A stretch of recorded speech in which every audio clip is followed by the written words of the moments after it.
மாணவர்கள் எவரும் போதைக்கு அடிமையாகாதீர்கள்.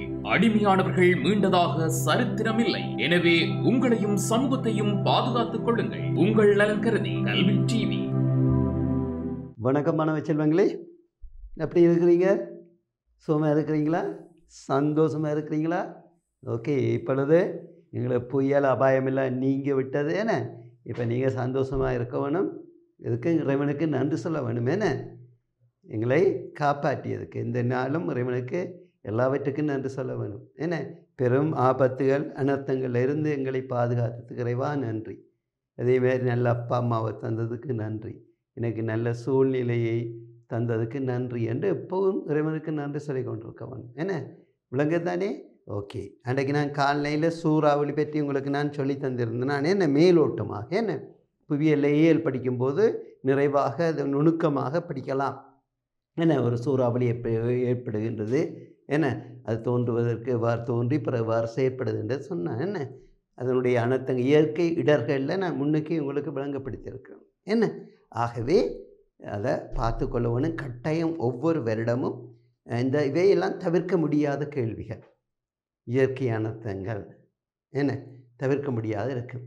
அதேமாரி உலக யுத்தங்கள், புரட்சிகள், மனித உரிமைகள் இவையெல்லாம் தவிர்க்க முடியாத கேள்வியாக அடிக்கடி. அதேமாரி இலங்கையுடைய அபிவிருத்தி, அதான் இன்றைக்கு நாங்கள் பார்த்து கொண்டிருக்கிறோமே. இன்றைக்கு முடிச்சுட்டுவேன் இந்த அபிவிருத்தி பாடத்தை இன்றையோடு முடியுது. ஓகே பிள்ளைகள், ஆகவே இந்த சூறாவளி எப்பவும் காலநிலையில் நீங்கள் அறிந்திருக்க வேண்டும். காலநிலை எப்பவும் யாராலையும் உறுதியாக சொல்ல முடியாது, இப்படித்தான் நடக்கும் என்று யாரும் அடித்து சொல்ல முடியாது. காலநிலை அடிக்கடி மாறிக்கொண்டிருக்கும்.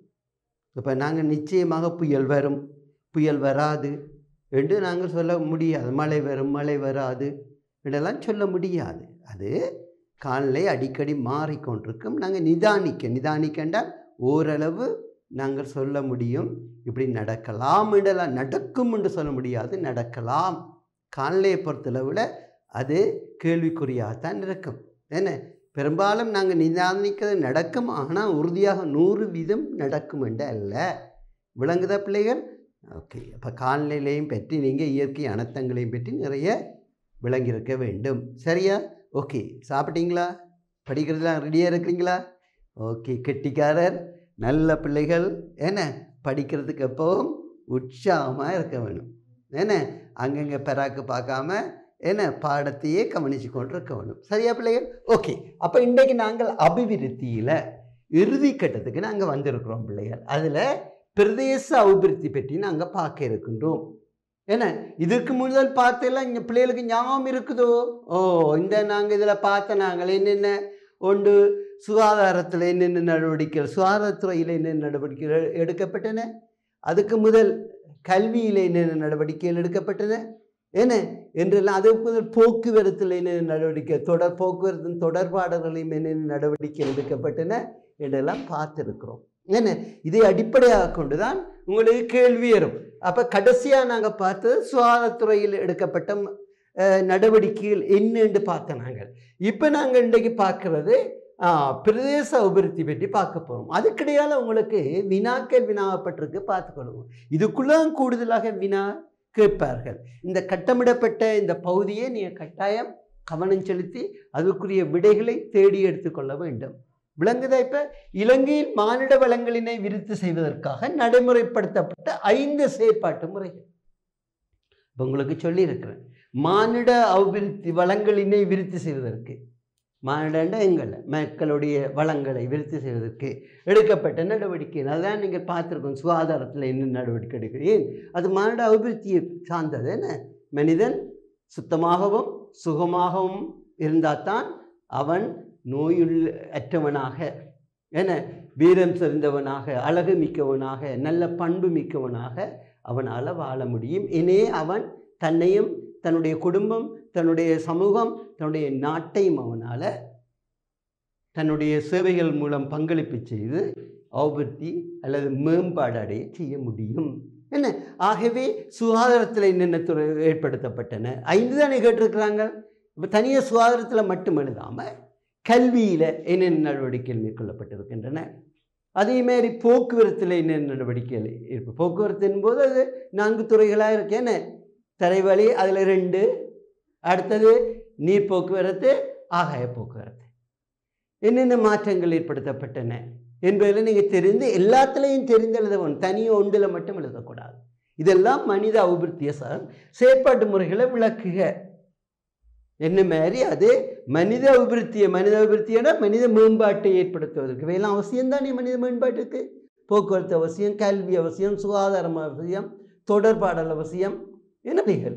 ஆகவே நீங்கள் அதில் 5 தெரிவு செய்து ஒவ்வொன்றிலையும் ஒவ்வொரு துறையை நாங்கள் தெரிவு செய்யலாம். அது எவ்வாறு பங்களிப்பு செய்வது என்பது கணக்கெழுத தேவையில்லை. சுருக்கமாக என்ன கொடுத்தீங்கன்னா சரி. ஆனால் முழுமையாக இருக்க வேண்டும். சுருக்கமாகவும் முழுமையாகவும் இருக்க வேண்டும் விடைகள். சரியா பிள்ளைகள்? ஓகே. அடுத்தது நாட்டின் அபிவிருத்திக்கு அத்தகைய செயற்பாட்டு முறைகள் எந்த அளவுக்கு பங்களிப்பு செய்துள்ளன என்பதை 100% பங்களிப்பு செய்திருக்கா அல்லது அது பங்களிப்பு காணாதா என்பதை நீங்கள் எடுத்துக்கூற வேண்டும். அப்போ நீங்கள் பார்த்தீங்கன்னு சொன்னால் பெரும்பாலும் எந்த ஒரு அரசாங்கம் வந்த போதும் இலங்கையின் அபிவிருத்தியில் கவனம் செலுத்தப்பட்டு தான் வந்திருக்கின்றது. இப்போ இருந்ததை விட அது வளர்ச்சி அடைந்து தான் இருக்கிறது. ஏன்னா இன்றைக்கு நீங்கள் பார்த்தீங்களா இவ்வளவு பிரச்சனை பிறகு கொரோனா, டாலர் பிரச்சனை, இந்த பிரச்சனையெல்லாம் வந்தது பிறகும் இலங்கையுடைய சுற்றுலாத்துறை முதன்மையான இடத்தில் இருக்கிறது. நீங்கள் பார்த்துனீங்கண்ணே. சுற்றுலாத்துறையால் அதிக வருமானத்தை இதக்கூடியதாக இந்த வருடம் நிறைந்தளவு சுற்றுலா பயணிகள் இலங்கையில் வந்திருக்கிறார்கள். இந்தியாவிலிருந்து ஜெர்மனி, பிரான்ஸ், லண்டன், இஸ்ரேல், என்ன அடுத்தது சீனா, என்ன இதுலேருந்து அதிகமான உல்லாச பிரயாணிகள் வந்திருக்கிறார். அதிக முதலீட்டை அது கவர்ந்திருக்கிறது. அப்போ அது என்ன அங்கே உள்ள போக்குவரத்து துறையிலும் அடுத்த நாட்டின் ஏனைய துறைகளிலும் ஏற்படுத்தப்பட்ட வளர்ச்சியால் தான் உல்லாச பிராணிகள் இங்கே வருகிறார்கள். அப்போ இங்கே போக்குவரத்தோ தொடர்பாளர் துறைகளோ அல்லது வேறு துறைகளோ வளர்ச்சி அடையாவிட்டிருந்தால் உல்லாச பிராணிகள் இங்கே வரமாட்டார்கள். என்னென்னு சொன்னால் வந்து பிரயோசனம் இல்லை, என்ன கணக்க இடர்களை அனுபவிக்க வேண்டியிருந்திருக்கும். ஆகவே இங்கே வளர்ச்சி அடைந்திருப்பதனால் சந்தோஷமாக வந்து சந்தோஷமாக தங்களுடைய விடுமுறைகளை கழித்து கொண்டு போகிறார்கள். அதில் நீங்கள் பார்க்கலாம். ஏன்னா இந்த சேவை துறைகளில் ஹோட்டல் சேவை, உல்லாச பிரியான ஹோட்டல் சேவைகள், அதே அண்டியதாக இருக்கின்ற ஏனைய சேவைகள், கடை தொகுதிகள், என்ன பல்வேறு கடை தொகுதிகள், வசதிகள், என்ன இவையெல்லாம் இலங்கையினுடைய உல்லாச பயணிகளை கவர்ந்திருக்கிறது. என்ன அதேமாரி உணவு வகைகள், என்ன இயற்கை காட்சிகள். அப்போ இயற்கை காட்சிகளிட பிள்ளைகள் அதெல்லாம் பாதுகாக்க வேண்டும். அழிந்து போக விடாதபடி அது பாதுகாக்கப்பட வேண்டும். அதுக்காக பல்வேறு நடவடிக்கைகள் மேற்கொள்ளப்பட வேண்டும். அப்போ தான் இயற்கை அழகாக இருக்கும், மற்றவரை கவரக்கூடியதாக இருக்கும். அப்போ இயற்கையை நாங்கள் பாதுகாக்க வேண்டும். என்ன அப்போ இந்த நடவடிக்கையெல்லாம் மேற்கொள்ளப்பட்டிருப்பதனால்தான் இலங்கையில் உல்லாச பிரயாணிகள் வளர்ச்சி அடைந்து காணப்படுகிறது. அப்படியாயின் இலங்கை அரசாங்கத்தால் எடுக்கப்பட்ட நடவடிக்கைகள், மற்ற பிரச்சனைகளை விடுங்கோ, அரசியல் பிரச்சனையோ வேறு எந்த பிரச்சனையோ அதை விடுங்கோ. ஆனால் என்னதான் நடந்தாலும், ஆனால் இலங்கை அரசாங்கத்தினுடைய எந்த ஒரு அரசாட்சி வந்தாலும் வளர்ச்சியில் படிப்படியான முன்னேற்றங்கள் காணப்பட்டிருக்கல, அதிகரிக்கப்பட்டிருக்கிறது என்பதை நாங்கள் ஏற்றுக்கொள்ள வேண்டும். சரியா பிள்ளைகள்? ஆனால் ஏனைய பிரச்சனை, அரசியல் பிரச்சனையோ வேறு எது ஏனைய பிரச்சனை இல்லாவிட்டால் இலங்கை இன்னும் எப்போவோ அபிவிருத்தி அடைந்திருக்கும். அப்போ சில பிரச்சனைகள் வந்து தான் இலங்கையை அபிவிருத்தி அடையாதபடி செய்கின்றன. விளங்குதா பிள்ளைகள்? ஆகவே இப்போ நீங்கள் எழுத நாட்டின் அபிவிருத்திக்கு இத்தகைய செயற்பாடு நீங்கள் முன்னுக்கிறது, நீங்கள் 5 செயற்பாடுகள், அந்த செயற்பாடுகள் எவ்வாறு வித்திட்டு இருக்கின்றன அல்லது எவ்வாறு பங்களிப்பு, எந்த அளவுக்கு பங்களிப்பு செய்திருக்கிறது. என்ன கல்வி எடுத்துக்கொண்டால் நிறைந்த அளவு இப்போ நீங்கள் பார்க்கலாம், அதிக அளவு பேர் எல்லாருக்குமே கல்வி கற்கக்கூடிய வசதிகள் செய்து கொடுக்கப்பட்டிருக்கிறது. அதிலும் இந்த எல்லோருக்கும் கல்வி, அது ஏழை என்றால் என்ன, பணக்காரராக இருந்தான்னா எல்லோருக்கும் கல்வி கொடுக்கப்பட்டிருக்கிறது. அந்த கல்வியிலையும் ஏழை மாணவர்கள் உயர்தர கல்வியையும் சர்வதேசத்துக்கு பொருத்தமான கல்வியையும் பெற்றுக்கொள்ளக்கூடியதாக ஏழை மாணவர்களுக்கும் அது அந்த வசதிகள் வழங்கப்பட்டிருக்கிறது. அவர்களுக்கு லோன் கொடுக்கப்படுகிறது. என்ன அவருக்கு பல்வேறு விதமான லோன் கடனுதவியல் வங்கிகளினால் அரசாங்க வங்கிகளினாலும் தனிப்பட்ட நிறுவனங்களினாலும் உயர்கல்வி பெறுவதற்காக வசதிகள் கொடுக்கப்பட்டிருக்கிறது. ஏன்னா பணக்காரர் மட்டும்தான் உயர்ந்த கல்வியை பெறலாம், சர்வதேச கல்வியை பெறலாம் என்றல்ல. இலங்கை அரசாங்கம் சகலருக்கும் எல்லா விதமான கல்வியையும் வழங்க பல்வேறு நடவடிக்கைகளை மேற்கொள்கின்றது. அதே போன்று தொழிற்கல்வியை வழங்குகின்றது. தொழில்நுட்ப பாடத்தில் இன்றைக்கு நீங்கள் பார்க்கலாம், தொழில்நுட்ப பாடத்தில் அந்த தொழிற்கல்வியை அறிமுகம் செய்திருக்கிறது. ஏன்னா ஏஎல்ல நீங்கள் ஓஎல்லே இருக்கு, என்ன உங்களுக்கு டெக்னாலஜி ஓஎல்லே இருக்கு, என்ன ஏஎல்ல அதை கொண்டு வந்து அதை புகுத்தி அதை ஒரு பாடமாக அறிமுகம் செய்து இன்றைக்கு பல பேர் என்ன இன்றைக்கு தொழிற்கல்விக்காக இன்றைய பல்கலைக்கழகம் செல்வதை பார்க்கலாம். என்ன அப்போ அவர்களுக்கு அது ஈஸி, தொழிலை பெறுவதற்கும் ஈஸியாக இருக்கிறது. அதே நேரத்தில் அந்த தொழிலை சரியாக சிறந்த முறையில் செய்வதற்கும் இந்த தொழில்நுட்ப கல்வி நிறைந்த அளவு பயன்படுகின்றது. அது கம்ப்யூட்டராக இருக்கலாம் அல்லது ஏனைய துறைகளாக இருக்கலாம். அப்போ தொழிற்கல்வி நீங்கள் அரசாங்கத்தாலும் அது மேற்கொள்ளப்படாத ஒரு பாடமாக, அப்போ எல்லாரும் கட்டாயம் படிப்பார்கள். என்ன அது ஒரு பாடம், அது ஆரம்பத்தில் ஈஸியாக்கப்பட்டதுனால 3C இப்போ யூனிவர்சிட்டி போகிறாங்க. 3C எடுத்தால் போதும் அந்த அளவுக்கு தொழிற்க. ஆகவே அவர்கள் அறிமுகம் செய்யும் போது இப்படி இலகுபடுத்தி இருக்கிறார்கள். ஆகவே இப்போ மாணவர்கள் எல்லாரும் சயின்ஸுக்கு அடுத்ததாக மேத்ஸ் சயின்ஸுக்கு அடுத்ததாக தொழிற்கல்வியை தான் இப்போ தேர்ந்தெடுக்கிறார்கள். என்ன அப்போ இது என்ன நடக்கும்? நாட்டையே அபிவிருத்தி செய்வதற்கு வழிவகுக்கும். ஒன்று, என்னையோ உங்களையோ அந்த பாடம் படிக்கும்போது முன்னேற்றுவது மட்டுமல்ல, எங்களுடைய பங்களிப்பின் மூலம் நாடு அபிவிருத்தி அடையும். எங்களுக்கு அரசாங்கம் வேலைக்கு சம்பளம் தருது, ஓகே. அதே நேரத்தில் அது நாங்கள் யாருக்கு பயன்படுத்தப்படுகின்றோம்? நாட்டின் அபிவிருத்திக்கு எங்களுடைய சேவைகள் பயன்படுத்தப்படுகின்றன. எனவே நாடு முன்னேறும்.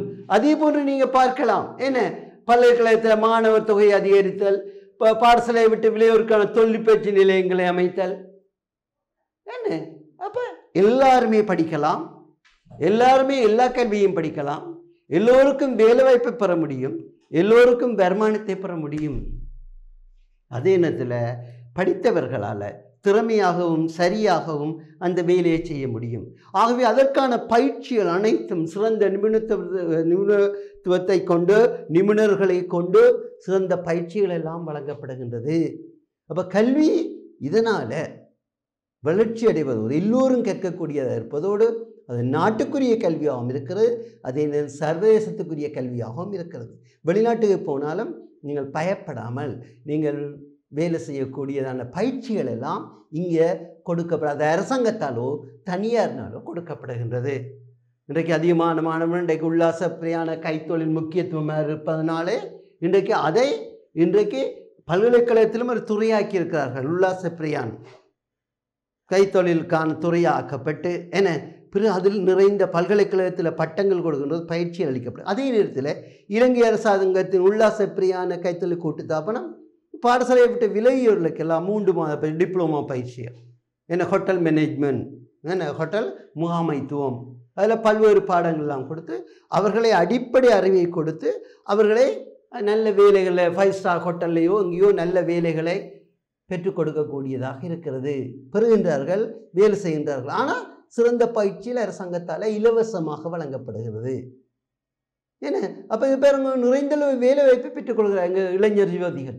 அதே போல் அவர்கள் வெளிநாடுகளுக்கு சென்று நிறைந்தளவு வேலை வாய்ப்பை பெறுகிறார்கள்.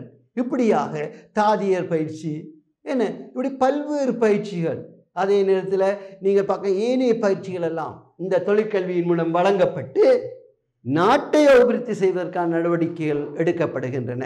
அவர்கள் வெளியே போனாலும் வெளியே உழைத்து தங்களுக்கு உழைத்தாலும் அவர் தங்களுடைய சொந்தக்காரருக்கு இங்கே காசுகளை அனுப்பும்போது அது நாட்டுக்குள் வருகின்றது, அபிவிருத்திக்கு அது முதலீடாக அமைகின்றது. விளங்குதா பிள்ளைகள்? இப்படி ஒவ்வொரு துறையாக தெரிவு செய்து நீங்கள் இந்த விடையை எழுத வேண்டும், இதுக்குரிய விடையை எழுத வேண்டும். சரியா பிள்ளைகள்? ரைட். இந்த விடையை எழுத நாட்டின் அபிவிருத்திக்கு அத்தகைய செயற்பாடுகள் எவ்வாறு பங்களிப்பு செய்கின்றன. அதேமாரி சுகாதாரத்துறையை எடுத்தால் உங்களுக்கு தெரியும். என்ன அப்போ சுகாதாரத்துறையில் சுகாதாரம் என்னதுக்கு? சுத்தமாகவும் சுகமாகவும் மனிதன் வாழ்வது. அப்படி சுத்தமாகவும் சுகமாகவும் வாழ்ந்தால் தான் நம்ம ஆரோக்கியம் உள்ள மனிதனாக இருப்பான். ஏன்னா அவன் வீரமுள்ளவனாக சக்தி மிக்கவனாக இருப்பான். அதே நேரத்தில் மற்ற விரும்பத்தக்க உடலமைப்பு கட்டமைப்புகளையும் கொண்டு அது மட்டுமே அல்ல, அவன் நோயற்றவனாக இருந்தால் அவன்கிட்ட சந்தோஷம் இருக்காது. நோயுற்றவனாக இருந்தால் அவன்கிட்ட சந்தோஷம் இருக்காது, அவன்கிட்ட விரக்தி ஏற்படும், கவலை ஏற்படும். ஆனால் நோய் இல்லாது இருப்பவர்களிடம்தான் சந்தோஷம் இருக்கும். என்ன உங்களுக்கெல்லாம் எனக்கெல்லாம் நோய் இல்லாதபடியா சந்தோஷமா இருக்கிறோம் இல்லை? நோயிட்டு உங்களுக்கு காய்ச்சல் வந்தால் என்ன செய்வீங்க? ஓடி போய் கட்டையில் படுத்துருவீங்க, மேல் நோகும், தலையடிக்கும். என்ன அப்போ அம்மாவுக்கு கரைச்சி கொடுத்து கொண்டு இருப்பீங்க. அம்மா இன்னும் வாங்கோ, பக்கத்தில் இருங்கோ, எனக்கு நடுங்குது, எனக்கு குளிருது. என்ன சாப்பாடு கொடுத்தா சாப்பிட மாட்டீங்க, அப்போ சந்தோஷம் இல்லை. ஆனால் சும்மா இருக்கிறவர்கள் விளையாடி கொண்டு சந்தோஷமா தெரிவார்கள். அதே நேரத்தில் பெரியாக்களும் அப்படித்தான். சுகமா இருந்தால் அந்த வீடு சந்தோஷமா இருக்கு, நிம்மதியா இருக்கும், அமைதியா இருக்கும். என்ன பிள்ளைகள்? அப்ப அவர்களால தான் நல்ல உள்ளம் படைத்தவர்களாகவும் இருப்பார்கள். சுகம் இல்லை, சந்தோஷம் இல்லை, துன்பம் துக்கம் வருத்தம் நடக்க முடியாண்டால் அங்க நல்ல மனநிலை வருமோ? எல்லாருடையும் அன்பா பேச முடியுமோ? கவலைப்பட்டு கொண்டிருப்பார்களே தவிர அன்பா பேச வருமோ? சந்தோஷமா பேச வருமோ? சந்தோஷமா நடக்க வருமோ? இல்லை. யார் சுகமாகவும் சுத்தமாகவும் சுகமாகவும் இருக்கிறார்களோ அவரிடம் பெரும்பாலும், நான் உறுதியா சொல்லல, பெரும்பாலும் சந்தோஷம் உடையவர்களாக இருப்பார்கள், நல்ல மனநிலை உடையவர்களாக இருப்பார்கள். என்ன ஆகவே இது நாட்டின் அபிவிருத்திக்கு பங்களிப்பு செய்யும். இவர்களால் தான் தாமும் சுத்தமாகவும் சுகமாகவும் தன் குடும்பத்தை பாதுகாத்து வருமானம் தொழில் செய்து வருமானத்தை பெற்று குடும்பத்தை பாதுகாக்க, அதே நேரத்தில் இவர்களால் தான் சிறந்த வேலைகளை ஆற்ற முடியும். நாட்டுக்கு சம்பளம் எடுத்தாலும் அந்த வேலைகளை சிறப்பாக செய்ய முடியும், சந்தோஷமாக செய்ய முடியும், என்ன சுறுசுறுப்பாக செய்ய முடியும். வேலையில் நோயற்றவர்களும் வேலை செய்கிறார்கள் தான். ஆனால் அவர்களால் சந்தோஷமாக வேலை செய்ய முடியுமோ? அதிக அளவு வேலை செய்ய முடியுமோ? சிறப்பாக இயங்க முடியுமோ? இல்லை. செய்யலாம், ஆனால் அதைவிட சுகமாகவும் சுத்தமாகவும் இருக்கிறவர்களிடத்துல இன்னும் அதிகமாக நாங்கள் எதிர்பார்க்கலாம். விளங்குதா பிள்ளைகள்? ஆகவே எவ்வாறு சுகாதாரம் எவ்வாறு நாட்டின் அபிவிருத்திக்கு பங்களிப்பு செய்கிறது என்பதையெல்லாம் நாங்கள் இதில் எழுத வேணும், நீங்கள் எழுத வேணும். சரியா பிள்ளைகள்? சரியா? ஓகே. இன்றைக்கு நாங்கள் அப்போ இந்த கட்டமிடப்பட்ட இந்த பகுதிகளை நீங்கள் கட்டாயம் செய்து பார்க்க வேண்டும். அது கேள்விதான் என்று விட்டு போகக்கூடாது. இதை அடிப்படையாக வைத்து தான் உங்களுக்கு கேள்விகள் வினாக்கள் வினாப்படும். சரியா? இன்றைக்கு நாங்கள் பார்க்கறது பிரதேச அபிவிருத்தி. இதுதான் இந்த அபிவிருத்தி, இலங்கையின் அபிவிருத்தியில பிரதேச அபிவிருத்தியோட இந்த பாடம் முடியுது. பிரதேச அபிவிருத்தி என்பது பிள்ளைகள் என்ன? அதாவது நாட்டுடைய பிரதேசம் இடங்களை அபிவிருத்தி செய்வது. அது என்ன அடிப்படையில் அபிவிருத்தி செய்வது? அது இந்த பிரதேசங்கள் பிரிக்கப்பட்டிருக்கின்றன. அடிமட்டத்திலிருந்து கீழ் மட்டத்திலிருந்து நிர்வாக அலுவலாக திறம்பட்ட முகாமைத்துவம், என்ன திறமையான முகாமைத்துவ நிர்வாக அடிப்படையில் இந்த பிரதேசங்கள் பிரிக்கப்பட்டிருக்கிறது. ஆக அடியில் என்ன? கிராமம். நம்ம கிராமத்தில் நிர்வாகம் செய்வது கிராம சபைகள், என்ன பிரதேச சபைகள் என்று இருக்கும். என்ன அப்ப கிராமம்.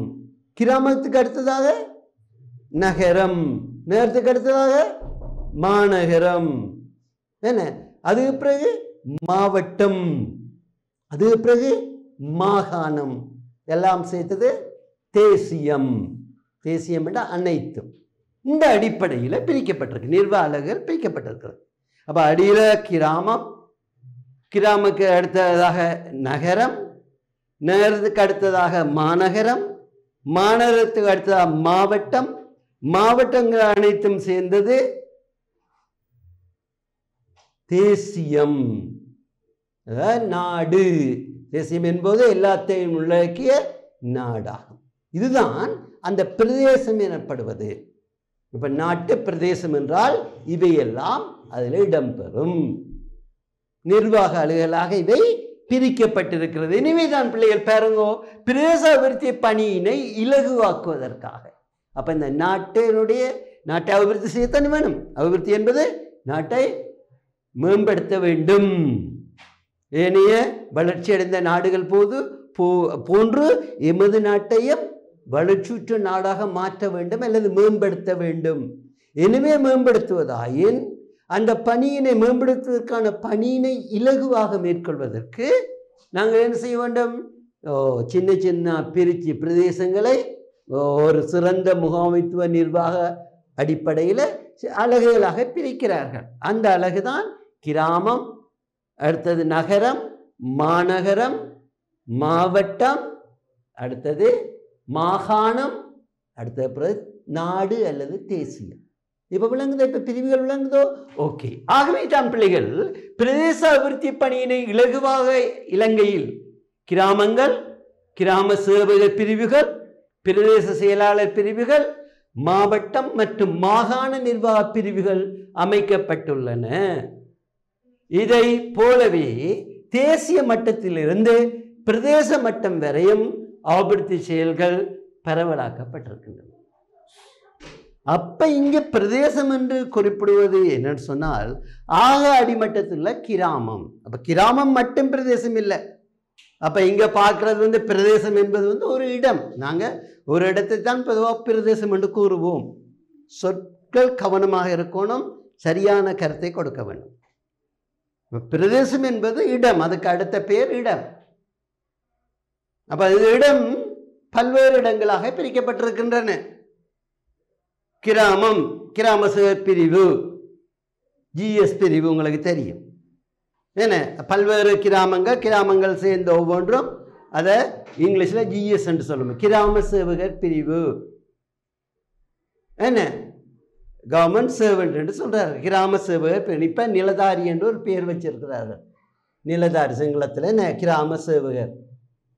என்ன, அப்போ கிராம சேவர் இந்த கிராமங்களை உள்ளடக்கியதெல்லாம் கிராம சேவர் பிரிவு எனப்படும். அப்போ பல்வேறு கிராம சேவர் பிரிவுகள் இருக்கு. அதெல்லாம் சேர்த்தது என்ன, பிரதேச செயலகம் எனப்படும். பிரதேச செயலகம், யாழ்ப்பாண பிரதேச செயலகம், என்ன அங்காள மாநில பிரதேச செயலகம், சாவச்சேரி பிரதேச செயலகம் என்று பிரிக்கப்படும். உங்களோட பிரதேசங்களில் அப்படி பிரிவுகள் இருக்கும். என்ன, பிரதேச செயலாளர் டிஎஸ் என்னென்ன, டிவிஷனல் செக்ரட்டரி, பிரதேச செயலாளர்.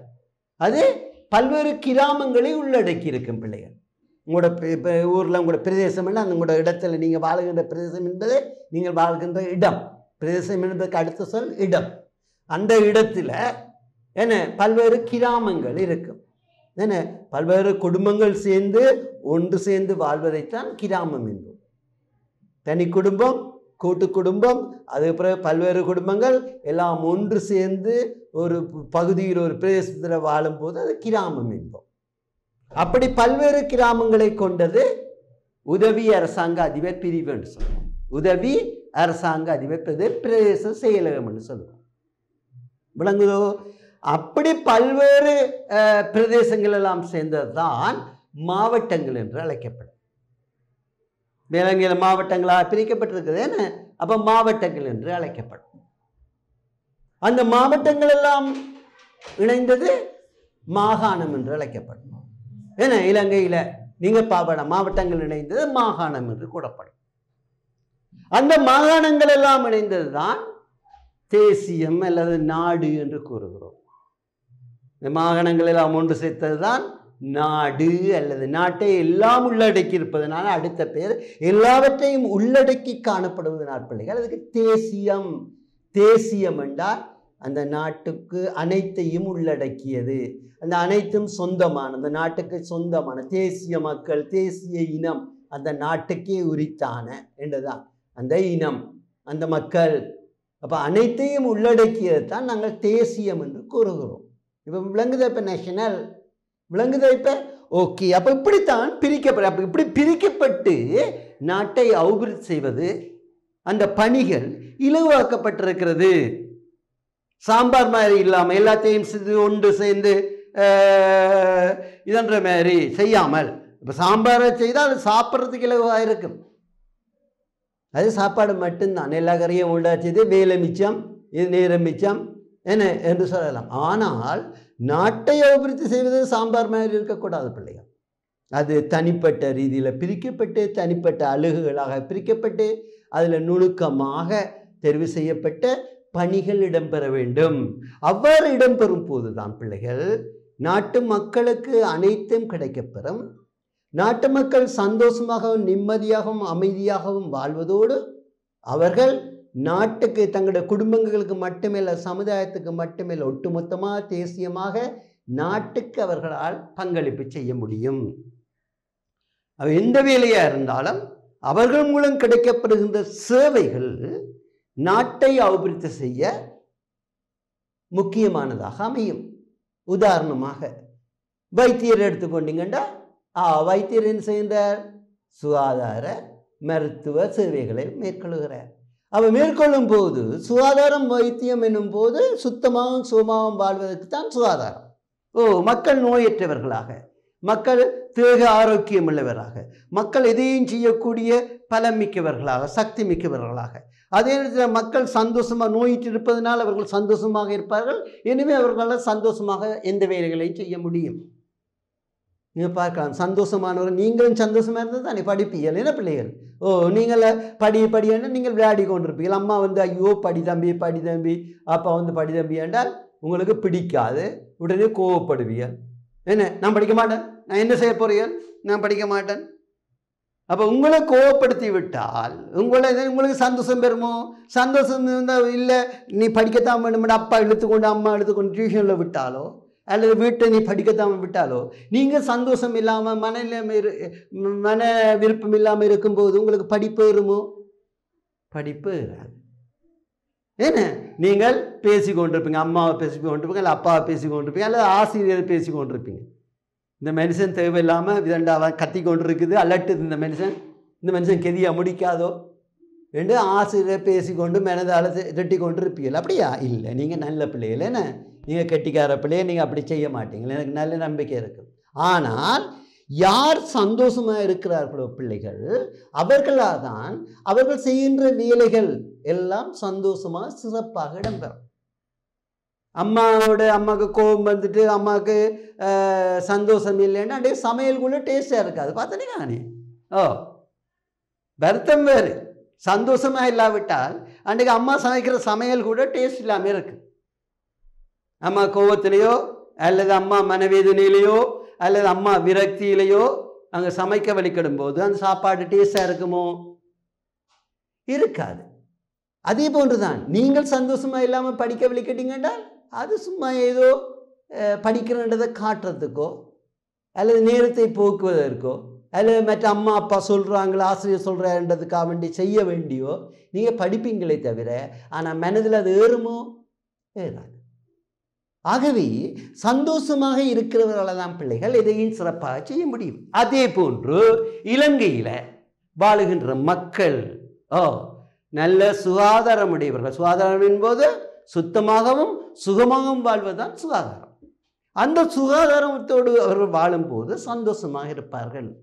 பொதுவாக சந்தோஷம் இதனால் மட்டும் பெறுவதல்ல, இதுவும் ஒன்று. இப்போ சுத்தமாகவும் சுகமாகவும் வாழும்போது அவர்களுக்கு நோய் தொற்றாது, அவர்கள் இப்போ உற்சாகமுடையவராக இருப்பார்கள், அவர்கள் பலமிக்கவர்கள் ஆரோக்கியம் உள்ளவராக இருப்பார்கள். எனவே அவர்களிடம் சந்தோஷம் இருக்கும். நோயிட்ட சந்தோஷம் இருக்குமோ? பலவீனமானவர்கிட்ட சந்தோஷம் இருக்குமோ? இருக்காது. இவர்கிட்ட சந்தோஷம் இருக்கும். எப்பவும் துடினமாக இருப்பார், உற்சாகமாக இருப்பார்கள். நீங்கள் பார்க்கலாம், உங்களையோ அண்ணாக்களையோ அக்காக்களையோ பார்க்கலாம், ஆசையாக இருக்கும், சந்தோஷமாக செயற்படுவார்கள். ஏனென்றால் பிள்ளைகள் அவர்கிட்ட சுகமாக வாழுகிறார்கள். என்ன பிள்ளைகள்? ஆகவே இந்த நாட்டில் சுகாதாரத்துறையும் அதே நேரத்தில் வருத்தம் வந்தால், நோயுற்றால் அவர்களுக்கு வழங்கப்படுகின்ற சேவைகளை தான் மருத்துவம் என்று கூறுகிறோம்.